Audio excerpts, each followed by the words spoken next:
ሴቶች ሊቋቋሙት የሚሻድርበት የወንድ ተክለ ሰውነትና ባህሪ። አብዛኞቹ ወንዶች ሴቶች በጡንቻ በቆመት ወይም በገንዘብ ብቻ የሚወድቁ ይመስላቸዋል። ነገር ግን ማንም የማይነግርህ እውነታ ይሄ ነው። ሴቶች የሚወድቁት ለሰውነት ሳይሆን በሰውነቱ ውስጥ ላለው ሰው ነው። የሰውነት ቅርጽና ባህሪ ሲጣጣሙ ሳቢነት attraction በራሱ ጊዜ ይመጣል። ዛሬ ሴቶች ሊቋቋሙት የማይችሉትን ነገር በዝርዝር አሳያቸዋለሁ። ይህ አስተያየት ወይም ቅዠት ሳይሆን በተለያዩ ባህሎች፣ እድሜዎችና እውነተኛ ግንኙነቶች ውስጥ ደጋግሞ የታየ እውነታ ነው። እስከ መጨረሻው ተከታተሉ፣ ምክንያቱም የመጨረሻው ባህሪ ሴት ልጅ ዝም ብላ የምትወደውን ወንድና በፍጹም ልትረሳው የማትችለውን ወንድ የሚለይ ነው። ክፍል 1 ሴቶችን በተፈጥሮ የሚስብ ተክለ ሰውነት። መጀመሪያ አንድን ተረት እናፍርስ። 1 የግድ ቦዲ ቢልደር መሆን የለብህም። 2 የግድ ፍጹም የሆነ የዘር ግንድ ጄኔቲክስ አያስፈልግህም። ሴቶች ምላሽ የሚሰጡት ለሰውነት ግዝፈት ሳይሆን ለሚተላለፉት ምልክቶች ነው። 1 ሰፊ ትከሻና ቀጥ ያለ አቋቋም። ሰፊ ትከሻ ጥንካሬና ጥበቃን ያመለክታል፣ ነገር ግን አቋቋም ከሁሉ በላይ አስፈላጊ ነው። አንድ ወንድ ሳይጨነቅ ቀጥ ብሎ ሲቆም፣ ደረት ክፍት ሲሆን፣ ትከሻ ዘና ሲል፣ አገጭ ደግሞ ቀጥ ሲል፣ ይህ ለሷ የሚነግራት ይህ ሰው በራሱ ማንነት ይተማመናል የሚል ነው። ትከሻቸውን ሰብስቦ የሚሄዱ ወንዶች ጡንቻ ቢኖራቸውም እንኳን አለመተማመንን ያሳያሉ።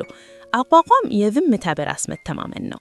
2 የተስተካከለ ጥንካሬ፣ ከልክ ያለፈ ጡንቻ ሳይሆን ሴቶች ሁልጊዜ የሚመርጡት እንደ ስፖርተኛ የሆነ ሰውነት፣ ቀጭን ሆኖ ጠንካራ የሆነ ለስራ የሚሆን ጥንካሬ።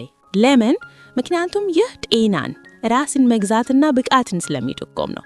እንደ ሐውልት ለመታየት ሳይሆን መንቀሳቀስ የሚመስል ወንድ ይበልጥ ማራኪ ነው። 3 ጠንካራ እጆችና ክንዶች። ይህ ረቂቅ ግን ኃይለኛ ነው። ጠንካራ እጆች ብቃትን፣ የሥራ ወዳድነትንና ወንዳ ወንድነትን ያሳያሉ። ለዚህ ነው እጅጌ መጠልቀል ከባዶ ደረት በላይ ሳቢ የሚሆነው። 4 ራስን መጠበቅ ግሩሚንግ። ሴቶች እነዚህን ያስተውላሉ። ንጹህ ጡፍ፣ ተስተካክለው ቲም ወይም ንጹህ መላጨት፣ ልክ የሆኑና ንጹህ ልብሶች፣ ጥሩ መዓዛ። ለገጽታው ክብር የሚሰጥ ወንድ ለራሴ ክብር አለኝ እያለ ነው። ለራስ የሚሰጠው ክብር ደግሞ ሌላውን ይስባል። ክፍል 2 ሴቶች አብረው የሚቆዩ የሚያደርጉ ባህሪ። አብዛኞቹ ወንዶች የሚሸነፉበት እዚህ ጋር ነው። ፍጹም ሰውነት ኖሮህ ባህሪህ ካልተስተካከለ ሳቢነት ወዲያው ነው ይጠፋል። 5 ስሜትን የመቆጣጠር እርጋታ። በሁሉም ነገር በስሜት የማይገፋ ወንድን ያህል ሳቢ ነገር የለም። ከመናገር በላይ ያዳምጣል። ለማሸነፍ ብሎ አይከራከርም። ተቀባይነትን ለማግኘት አይሯሯጥም። ረጋ ያሉ ወንዶች በአንድ ጊዜ ተማኝና አጓይ ናቸው። ረብሻ ሰውን ያርቃል፣ ረጋ ብልነት ደግሞ ይስባል።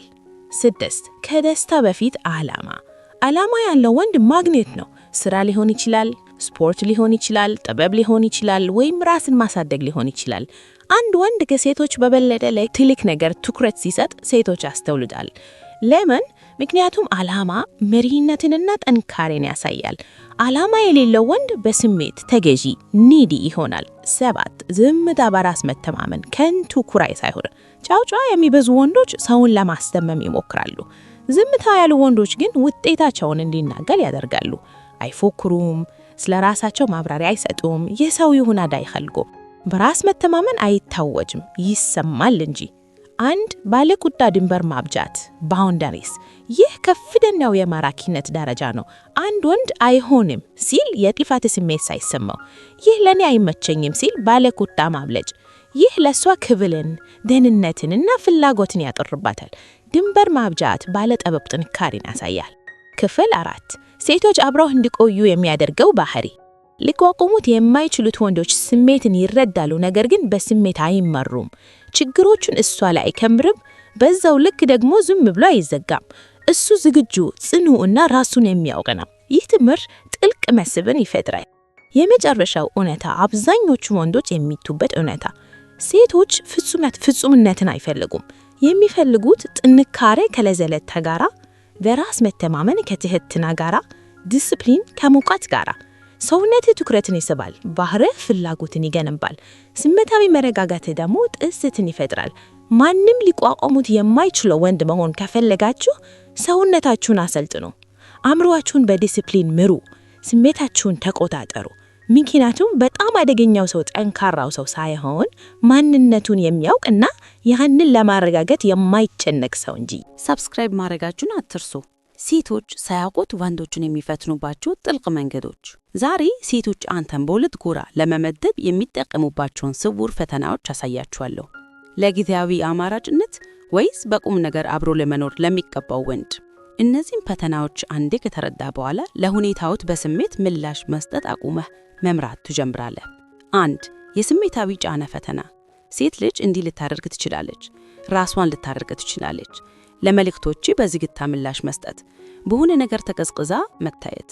እሷ የምታየው አንድ ነገር ብቻ ነው። ስሜታዊ ቁጥጥርን ታጣለህ ወይ? አታቃም። የሚወርቁ ወንዶች ደጋግሞ መልእክት ይልካሉ፣ ማረጋገጫ ይፈልጋሉ፣ ለማብራራት ይሞክራሉ። የሚያልፉ ወንዶች ረጋ ይላሉ፣ ህይወታቸውን ይቀጥላሉ፣ በጉልበት ትኩረትን አይለምኑም። ስሜታዊ መረጋጋት የወንድነት ጥንካሬ ነው። 2. የድንበር ፈተና። በመጨረሻ ሰዓት ቀጠሮ ሊታጠፍ ወይም ትንሽ የስድብ ስሜት ያለበት ነገር ልታደርግ ትችላለች።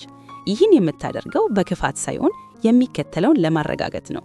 ይህ ሰው ስለ እኔ ሲል የራሱን መርህና ክብር ይተዋል። የሚያልፉ ወንዶች ሳይቆጡ ለራሳቸው ክብር ይሰጣሉ። አይሆንም የሚለውን ቃል በእርጋታ ይናገራሉ። አይለምኑም፣ አያዝኑም። ያለ መራርነት ድንበር ማበጀት መስህብን ይፈጥራል። 3. የመሪነት ክፍተት ፈተና።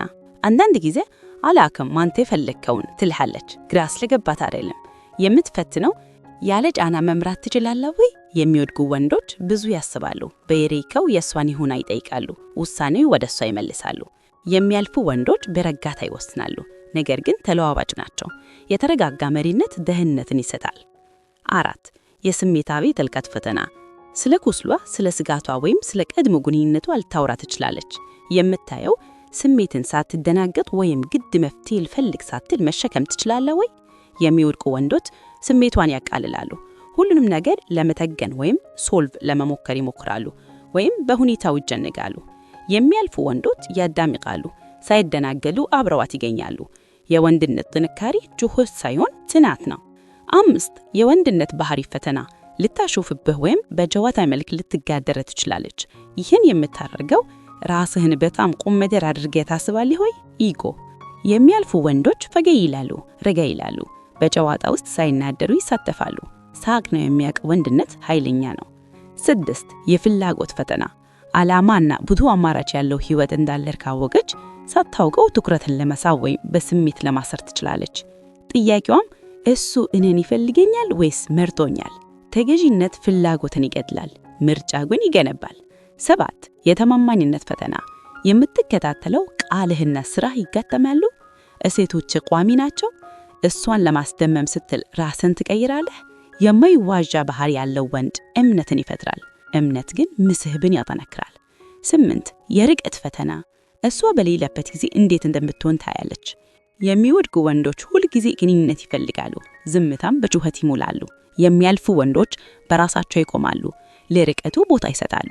በሌለበት ጊዜ የማይናወጥ ወንድ ማይረሳ ይሆናል። 9. ትቶ የመሄድ ፈተና። የመጨረሻው ፈተና። እያንዳንዷ ሴት በውስጧ ማወቅ የምትፈልገው ይህ ሰው አስፈላጊ ሆኖ ሲገኝ ትቶኝ መሄድ ይችላል? እንድትሄድ ስለምትፈልግ አይደለም። መሄድ የሚችል ወንድ ብቻ ነው ነፃነት አለው አብሮ ለመቆየት የሚመርጠው። የሚያልፉ ወንዶች አይለምኑም፣ ንቀትን አያባረሩም፣ ከትጅነት ይልቅ ክብራቸውን ይመርጣሉ። ይህ ከፍተኛው የወንድነት ጉልበት ነው። ማጠቃለያ እውነት፣ ሴቶች ወንዶችን የሚፈትኑት ሊጎዷቸው ፈልገው አይደለም፣ ሲመርጧቸው ደህንነት እንዲሰማቸው ስለሚፈልጉ ነው። በፈተናዎቹ የምታልፈው በመተው ሳይሆን በመሆን ነው። ርጋ አለ፣ ጽኑ፣ ዓላማ ያለው፣ ለራሱ ክብር ያለው፣ በራሱ ውስጥ የተረጋጋና ማዕከሉን የጠበቀ ወንድ ተፈተንኩ ብሎ አይጨነቅም። እሱ ራሱ ለሌሎች መዘነኛ ስታንዳርድ ይሆናል እንጂ